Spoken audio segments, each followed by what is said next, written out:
kita terobsesi jajak pendapat. Learning outcome kita hari ini yaitu mengenai sosiometer dan juga percaya diri. Ed Koch adalah seorang wali kota Pongah di New York City pada tahun 1980-an. Beliau terkenal karena menyapa para konstituen dengan pertanyaan, "Gimana kabarku?" Sapaannya itu adalah pembalikan jenaka, "Gimana kabarmu?" yang biasa ditanyakan oleh orang-orang New York. Namun, sapaan tersebut mengandung kekhawatiran kronis karena pejabat terpilih. Hanya karena sedikit di antara kita yang akan pernah ikut pemilu. Namun, sebagian besar orang yang kita temui adalah pemilik suara yang kita ingin rangkul. Lalu, selama 100 tahun, para ahli psikologi itu telah menulis soal perlunya memikirkan yang baik-baik mengenai diri sendiri. Namun, Mark Lurie, seorang peneliti terkemuka mengenai kesadaran diri, berpikir bahwa tidak ada makna evolusioner di kebutuhan mendalam akan harga diri. Dengan jutaan tahun, kelangsungan hidup para leluhur kita bergantung kepada kemampuan mereka untuk membuat kelompok-kelompok kecil untuk menerima dan mempercayai mereka. Jadi, bila ada dorongan mengenai bawaan di sana, pastilah itu dorongan untuk membuat orang lain berpikir yang baik-baik soal kita. Lurie telah mengembangkan mengenai teori sosiometer pada tahun 1990-an. Beliau terus-menerus bertemu oleh orang-orang yang tak mau menerima bahwa mereka dipengaruhi oleh apa yang orang lain pikirkan. Apakah sebagian orang memang benar-benar menentukan arah dengan kompasnya sendiri? Lurie memutuskan untuk menguji orang-orang yang mengaku berbeda sendiri. Pertama-tama, beliau meminta sekelompok besar dari mahasiswa untuk menilai harga diri mereka dan seberapa banyak harga diri itu bergantung kepada apa yang orang lain lakukan. Kemudian beliau memilih beberapa orang yang setelah diberi banyak pertanyaan mengatakan bahwa mereka sama sekali tidak terpengaruhi oleh pendapat orang lain.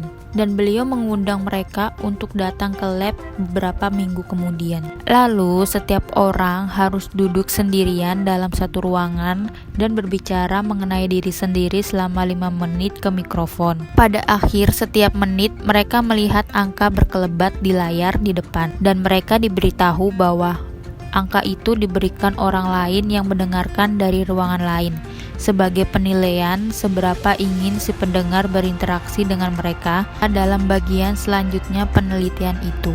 Lurie telah mencurangi angka-angka itu. Beliau memberi sebagian orang nilai yang menurun, sementara yang lain mendapatkan nilai yang naik, seperti 4, 5, 6, 5, 6. Jelaslah lebih menyenangkan melihat angka kita naik. Namun, akankah melihat perangkat angka yang manapun yang konon berasal dari seseorang yang sama sekali asing, mengubah apa yang Anda percayai mengenai diri Anda? Dan tidaklah mengejutkan ketika banyak orang yang mengakui peduli pendapat orang lain bereaksi kuat terhadap angka-angka itu. Harga diri mereka merosot. Namun, orang-orang yang mengakui berbeda ternyata menderita kejutan yang juga nyaris sama besarnya. Intinya, kesimpulan dari Lurie adalah bahwa sosiometer bekerja di tingkat bawah sadar dan tanpa diperhatikan untuk memindai lingkungan sosial bagi segala indikasi apa saja bahwa nilai seseorang dalam hubungan itu dilihat dari rendah atau menurun. Sosiometer adalah bagian dari gajah. Oleh karena terlihat peduli mengenai pendapat orang lain, membuat kita tampak lemah. Kita seperti politikus, kerap kali membantah bahwa kita peduli soal jajak pendapat publik. Namun kenyataannya adalah kita sangat peduli soal apa yang orang-orang lain pikirkan mengenai diri kita. Selanjutnya kita bakal membahas mengenai penalaran bisa membawa kita kemanapun kita ingin pergi. Sewaktu putra saya Max berusia 3 tahun, saya mendapati bahwa dia alergi terhadap kata harus. Sewaktu saya mengatakan kepadanya bahwa dia harus berganti pakaian agar kami bisa berangkat ke sekolah, dia cemberut dan merengek. Kata harus adalah borgol lisan kecil yang memicu keinginan dalam dirinya untuk menggeliat bebas. Kata bisa jauh lebih menyenangkan. Bisakah kamu ganti baju agar kita bisa berangkat ke sekolah? Guna memastikan bahwa Kedua kata itu memang laksana siang dan malam. Saya melakukan percobaan kecil. Satu malam setelah makan malam, saya berkata, "Max, kamu harus makan es krim sekarang."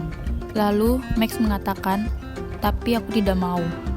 4 detik kemudian, "Max, kamu bisa makan es krim kalau kamu mau." Max pun menjawab, "Aku mau." Perbedaan antara bisa dan harus adalah kunci untuk memahami efek besar mengenai kepentingan diri terhadap penalaran. Ahli psikologi sosial Tom Gilovich mempelajari mekanisme kognitif kepercayaan aneh. Rumusan sederhana Gilovich adalah ketika ingin mempercayai sesuatu, kita menanyai diri sendiri, bisakah aku mempercayainya? Kemudian, kita mencari cara bukti pendukung, dan bila kita menemukan sepotong bukti palsu sekalipun, kita bisa berhenti berpikir. Lalu sebaliknya, ketika kita tidak ingin mempercayai sesuatu, kita menanyai diri sendiri, haruskah aku mempercayainya? Dan para ahli psikologi kini punya lemari-lemari berkas yang penuh dengan temuan mengenai penalaran termotivasi, yang menunjukkan banyak trik yang orang-orang gunakan untuk mencapai kesimpulan-kesimpulan yang mereka ingin raih. Ketika orang-orang membaca penelitian saintifik atau fiktif yang melaporkan adanya tautan antara konsumsi kafein dan kanker payudara, perempuan-perempuan yang merupakan peminum kopi berat menemukan lebih banyak kekurangan dalam penelitian itu daripada perempuan-perempuan yang tidak minum kopi sebanyak mereka maupun laki-laki. PT Dito di University of California meminta para subjek menjilat selembar kertas untuk menentukan apakah mereka mengalami kekurangan enzim yang gawat, dengan perbedaan antara pikiran yang menanyakan, haruskah aku mempercayainya, versus bisakah aku mempercayainya. Sedemikian besar sampai-sampai mempengaruhi persepsi visual. Para saintis sangat jago menemukan kekurangan dalam penelitian yang bertentangan dengan pandangan mereka sendiri.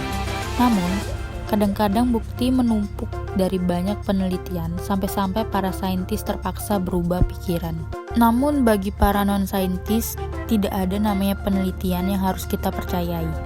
Selalu mungkin untuk mempertanyakan metode, mencari tafsir alternatif dari data, dan kalau segala hal lain gagal, mempertanyakan kejujuran atau ideologi para peneliti. Sains adalah semacam seperti gado-gado yang berisi segala macam, dan Google akan memandu Anda ke penelitian yang tepat untuk Anda. Cukup sekian materi yang saya berikan, dan sekarang saya akan memberikan kalian kuis sebanyak 2 soal. Saya akan memberikan waktu selama 20 detik untuk dapat dijawab. 1. Lurie telah mengembangkan teori sosiometer pada tahun A. 1999, B. 1998, C. 1990, D. 2012. Karena waktunya telah habis, dan jawabannya adalah C. 1990. 2. Sosiometer adalah bagian dari A. Gajah, B. Kuda, C. Kucing, D. Kelinci. Karena waktunya telah habis, dan jawabannya adalah A. Gajah. Cukup sekian materi yang saya sampaikan, semoga dapat bermanfaat dengan baik. Mohon maaf jika ada salah-salah kata saat penyampaian. Terima kasih.